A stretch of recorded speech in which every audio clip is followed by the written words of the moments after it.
Good morning students. हम पढ़ रहे हैं औद्योगिक समाजशास्त्र एमए फाइनल का पेपर, जिसमें हम पढ़ रहे हैं। आज हम पढ़ेंगे कार्य की परिभाषाएं। औद्योगिक समाजशास्त्र में कार्य के समाजशास्त्र का भी अध्ययन किया जाता है, तो कार्य के अर्थ को समझना आवश्यक है।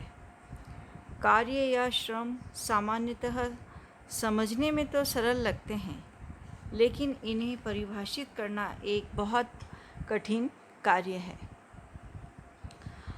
आज हम कुछ परिभाषाएं देखेंगे।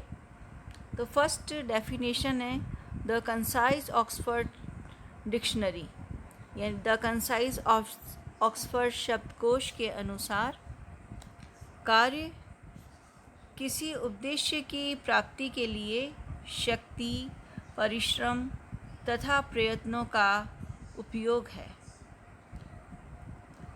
आर्थिक दृष्टिकोण से प्रत्येक क्रिया कार्य नहीं है। अर्थशास्त्री कार्य को उत्पादन क्रियाओं से संबंधित करते हैं। Work is an expenditure of energy, striving application of effort to some purposes. Next definition हम देखेंगे स्लोन एंड जरकर की। कार्य उत्पादन के कारकों में से एक प्रमुख कारक है, जिसमें मानसिक तथा शारीरिक परिश्रम किया जाता है तथा जिसके बदले में मजदूरी, वेतन प्राप्त किए जाते हैं। Work is one of the major factors of production, consisting of manual or mental exertion, for which wage, salaries or professional fees are received. Next definition हम देखेंगे रेमंड फर्थ की। वो कहते हैं कि कार्य को अपने आप उत्पन्न करने वाली क्रिया उन्होंने बताया है। आपके अनुसार कार्य एक उद्देश्यपूर्ण क्रिया है, जिसमें कुछ सुख या आराम को त्याग कर शक्ति का व्यय किया जाता है। Work is a purposeful activity entailing expenditure of energy, of some sacrifice of pleasure or leisure. Next definition हम देखेंगे बॉन्ड एंड हेनरी की। वे लिखते हैं कि हम उस मानवीय प्रयास को कार्य कहेंगे जो उपयोगी वस्तुओं का निर्माण करते हैं, अर्थात ऐसे प्रयत्न जो किसी कार्य अथवा परिश्रम रचना के लिए किए जाते हैं तथा उनका लक्ष्य मानवता की सेवा होता है, जिसका प्रारंभ वैयक्तिक होता है परंतु अंत सामूहिक होता है। We all can work the human effort which creates useful good.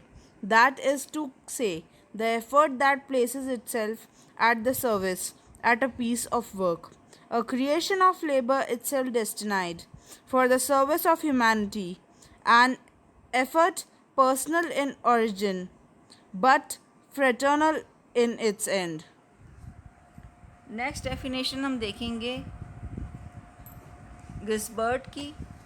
वो लिखते हैं कि कार्य एक मानवीय सकर्मक क्रिया है जो उस उद्देश्य के लिए जिस पर समाज अपने आदर्श तथा लक्ष्य के लिए कार्य करता है तथा अस्तित्व में रहता है।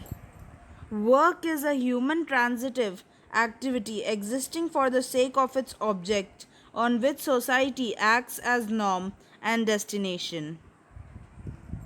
नेक्स्ट डेफिनेशन हम देखेंगे कैप्लो की। वो कहते हैं कि कार्य के समाजशास्त्र का पृथक से एक क्षेत्र निर्धारित कर दिया है। वो कहते हैं कि कार्य का समाजशास्त्र उन सामाजिक भूमिकाओं का अध्ययन है जो व्यक्तियों के द्वारा किए जाने वाले कार्य के विभाजन से उत्पन्न होती है। The society of work is the study of those social roles which arise from the classification of men by the work they do. तो इस तरह से हम देखते हैं कि कार्य एक ऐसी क्रिया है जो निश्चित उद्देश्यों के लिए की जाती है, समाज की सुविधा एवं अधिकतम कल्याण के लिए समूह मिलकर प्रयास करते हैं।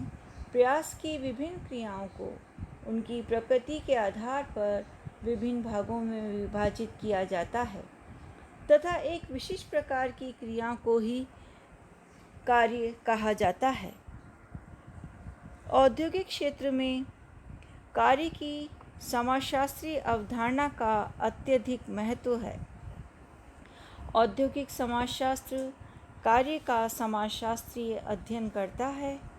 औद्योगिक समाजशास्त्र की अध्ययन सामग्री औद्योगिक समाज और औद्योगिक समाज के अंतर्गत वे लोग आते हैं जिनका किसी न किसी उद्योग से निकट संबंध होता है, जो किसी उद्योग में कार्यरत हैं। औद्योगिक समाजों में कार्य का रूप आमूलचूल बदला हुआ और बड़ा जटिल लगता है। वास्तव में कार्य मनुष्य की सबसे महत्वपूर्ण सामाजिक क्रिया है और यही सामाजिक संरचनाओं का प्रमुख आधार है। डेल ऑर्डर के अनुसार कि कार्य कर्तव्यों, कृतियों और दायित्वों का संग्रह है जो कि एक व्यक्ति को सुपुर्द किए गए अन्य सौंपे गए कार्यों से भिन्न होता है। इस तरह से हम देख सकते हैं कि कार्य के मुख्य लक्षण क्या होते हैं। पहला लक्षण है कि कार्य हमारी मानवीय आवश्यकताओं की पूर्ति के लिए आवश्यक है। कार्य समाज का एक प्रमुख आधार है।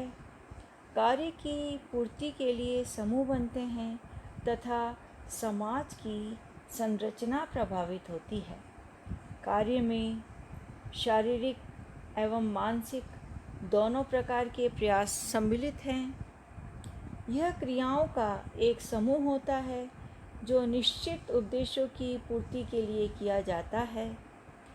कार्य में ऐसी सेवाएं भी सम्मिलित हैं जिसमें मानवीय श्रम का कोई भौतिक या ठोस रूप नहीं दिखाई देता, जैसे तकनीकी परामर्श देने की क्रियाएं। वर्तमान व्यवस्था में व्यक्ति को उसकी मानसिक एवं शारीरिक क्रियाओं के लिए पारिश्रमिक भी दिया जाता है। पारिश्रमिक वस्तु विनिमय व्यवस्था के रूप में तथा मौद्रिक व्यवस्था के रूप में देश की प्रचलित मुद्रा में दिया जाता है। तो इस तरह से हमने आज देखा कि कार्य से संबंधित क्या परिभाषाएं हैं और उसके आधार पर क्या लक्षण हैं। थैंक्स।